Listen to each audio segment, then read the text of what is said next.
You are an industry icon. You built a global brand with your book, with your game, but you also became a global speaker. Can you just kind of tell us how the stage transformed your business a little bit? Did it impact your business, speaking? The answer is, this is Rich Dad, Poor Dad, my book here. My poor dad said to me, "Why don't you fly for the airlines?" I said, "I've been flying for 10 years. I've had enough flying." He said, "Well, get your PhD." And I said, "My poor dad, I said, "Dad, PhD stands for poor, helpless, and desperate, Well, that's a PhD dad does. They have no money. And my rich dad was my best friend's father. And I said, "I want to be like you." And he says, he's an entrepreneur.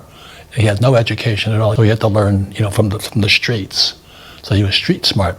My poor dad was school smarts. School smarts versus street smarts. I said, "So what do I have to do?" He says, "You're shy, aren't you?" I said, "I'm very shy." I was a Marine pilot. People were shooting at me for, a couple of years. That's scary. Yeah, but I had no problem with that.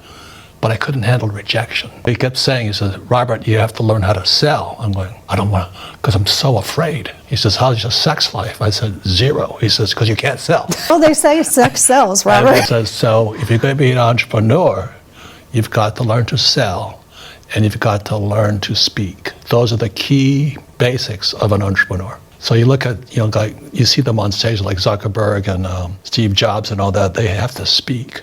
And as if you can't do that, you can't raise money. So with that, I got a job with Xerox to learn how to sell, and then I had to learn how to speak.